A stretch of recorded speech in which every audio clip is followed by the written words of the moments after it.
Yo, what's up, guys? It's your boy Bernie here. Just wanted to make a quick video talking about these two games that just happened. I was able to catch the second half of this Warriors-Grizzlies game, and it was everything spectacular that I could imagine. But before we talk about all that stuff, please remember, guys, to hit that like, share, and subscribe button if you're new to the channel.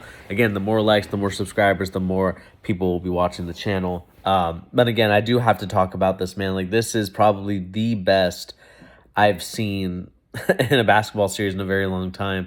As you can tell, I have the TV on in the background while the lighting keeps changing and all that. But, you know, John Morant went off for 47 points, 8 rebounds, 8 assists. I mean, this kid, I don't think I've ever seen a guard. You know, I think LeBron James is another athlete, I saw him in his prime. But is the closest thing I think I've seen to Michael Jordan's athleticism in a very long time. Like, this kid hangs in the air like no other player I've ever seen, ever, to be honest. Like, I've never seen it ever in my lifetime. We've had some great players during my time, Dwayne Wade, LeBron James, Nowitzki. I mean, a lot of guys like that. Just, like, very athletic, able to hang in the air. But this kid, for his height, for his size, the position that he plays, it's crazy to me to see that, like, this kid can just, like, hang in the air, do all these sort of different acrobatic moves with the ball while in the air to make the layup. And, it's something that you try to teach.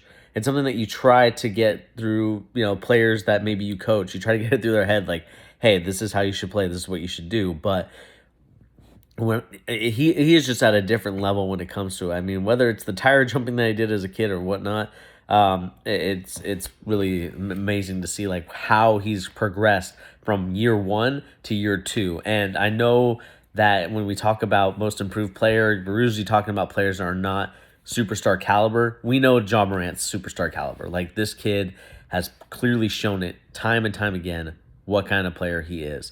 And to quickly talk about the game itself, I thought that this was a great indication of why they need John Morant. I know there's I'm not sure if it's like the meme or the joke that, the team is better off without John Morant. This is why you get John Morant. This is why you have a superstar like John Morant on your team, to get you past these humps. I mean, I think Desmond Bane played okay. I don't think he necessarily played great. Kyle Anderson, obviously, wasn't too much. I thought Zaire Williams actually played really well. The kid from Sierra Canyon that came from Stanford. This kid's going to be good. And I really am enjoying what I'm seeing from his growth and progression. Did you say that again? I'm having trouble hearing. Sorry about that for my Apple Watch. But yeah, Zaire Williams, like, I've been impressed, and I thought it was a great pickup from them. I really thought the Pelicans could have used that guy to kind of team up with Brandon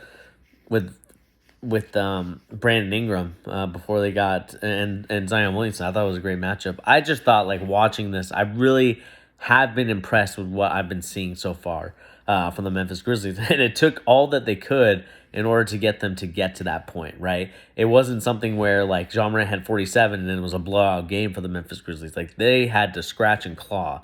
And then you had Dylan Brooks I'm watching it right now on the TV, just getting a flagrant 2 just on a dumb hit. Like, again, it's just not necessarily something you want to see in a basketball game. But, again, to go back to the John Morant situation, like, I thought that this is an excellent series about how it's a very young team, like I talked about before with Pete, like the Oklahoma City Thunder team of 2012, where you have exciting players, young players, going against the veterans of, like, the San Antonio Spurs back in the day. And you're really seeing, like, how, the youth movement is much needed for the Golden State Warriors. You go guys like Jordan Poole, Kuminga, who else is on that team? I mean, Moody maybe in the future, but, you need that young lineup to keep up with this Warriors team. Because, again, Draymond Green can only give you a certain amount of minutes. I've kind of seen that a little bit from him today. He's obviously going to do this stuff. Like, I'm not doubting his talent, but I don't think he can play as many minutes as he once did a couple years back, which is normal for any player, right? I mean, Kevin Durant's the same way. Like, you can't play Kevin Durant 41 minutes anymore and expect him to be, like, superstar all the way from 0 to 41 minutes. Like, you have to give him his breaks. And so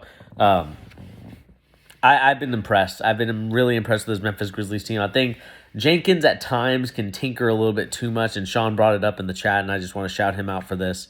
I do think that he does tinker a little bit too much with the lineups. I think he does try to be thinking outside the box. I think he's trying to outthink Steve Kerr. But what I will say, what I am impressed with about the Memphis Grizzlies so far is kind of their will and tenacity to keep fighting and to keep going. And you're going to have those moments with this Memphis Grizzlies team where they are taking some bad shots, and that's just the process of a very young team. Not knowing, especially in a playoff situation, when it's the right time to take a shot and when it's not the right time to take a shot. And so when I continue to kind of monitor the Memphis Grizzlies, to me, I just think that they are still growing. Whether they win this series or not, I am really impressed. Again, I have them as a Western Conference final going against the Phoenix Suns. I just think that they're just too good, man. And it's just you can't disagree with the talent level that you're seeing there. So, it is going to be an interesting thing to kind of figure out what they're going to do in the near future in terms of like how they build this team from here on out. Like, what are they going to add something? Are they not going to add something? And so I think as we kind of continue to look and see how the Memphis Grizzlies grow, whether they win the series or not, what their next moves are going to be. But all I know is that this Memphis Grizzlies team is going to be good. The only thing is just Jaren Jackson Jr. We got to figure out why he's fouling out so much. Like this kid can be, can be a special player, can be an X factor for them in many regards. But he just keeps getting into foul trouble. I won't blame him on the last foul that he had where, Draymond Green kind of, sacrificed his body and just took a hit. But what I will say is that, I do think that there are other fouls that he does commit. And it's just like, you need to start thinking about that when you're on the court. Because I think he's too focused. As a big guy that's so skilled, you're not really necessarily focused on the little guys or guys smaller than you. And then you end up getting blindside somebody. And it just kind of creates a situation that you're seeing right now. So, we'll see what happens in terms of the Memphis Grizzlies. Let me know in the comment section down below. What do you guys think of them? Are you impressed with the Memphis Grizzlies? Are you not impressed? And, is Ja Morant the closest in athleticism since Michael Jordan in terms of like someone who's able to glide in the air for as long as he can, for as high as he can? Like, again, I've been really impressed. And that crossover move that he had on Jordan Poole was putting him in the spin cycle, in the blender, in the laundry machine. It doesn't matter what you want to call it. Like, he put him on skates there, and that's awesome to see. And then in terms of my Celtics, let's talk about them for a little bit before we sign out of here. It's just kind of a quick roundup here on the charge. Again, Sorry, I do apologize. Could you say that again? I do apologize for that. Again, Apple Watch, I'm going to take it off right now. Unfortunately, the room is getting renovated right now, so I am kind of focused or just stuck on my phone, so I do apologize for that. But what I've been impressed with the Celtics, I think this was the ultimate great response back to the Milwaukee Bucks. I thought that Jaylen Brown stepped up to the criticism that I was, talking with Tyrese about. Again, I just think that there's times where Jaylen Brown doesn't really play up to that superstar or star level that he really should. And he played tremendously. Again, crossed over Grayson Allen.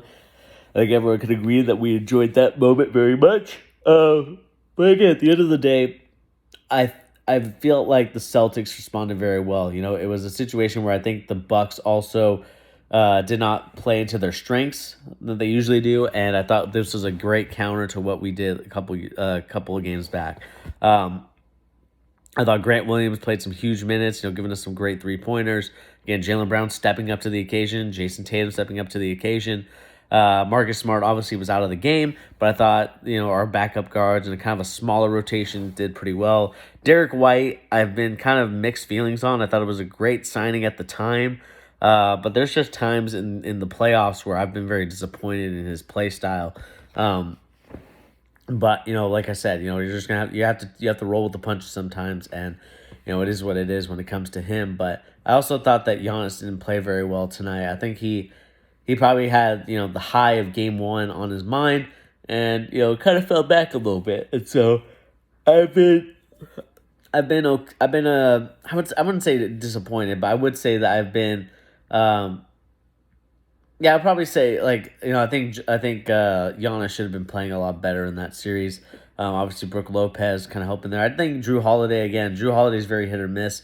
And it kind of goes to show you that, like, they have to play exactly how they did in game one in order to win these games without Chris Middleton. Because Chris Middleton is a great player that's definitely needed to stretch the floor and to help out on defense. And I just think that without him there, this Bucks team can struggle at times creating offense for each other and creating it for themselves. Because, again, Giannis is going to get the looks, but it takes more than one guy to really help out. So, with that being said, let me know in the comment section down below, what do you guys make of the Bucks Celtics series? Again, that one was a little bit more boring because it was a blowout, but I love talking about this Memphis Golden State game because, again, it was a special game with a lot of special moments from special players. So, like I said, let me know in the comment section down below, what do you guys think of the two games that we just mentioned in this video? Anyway, guys, like I said, my name is Bernie. Thank you once again for joining me here on The Charge. Give me the latest NBA news and rumors and also basketball opinions.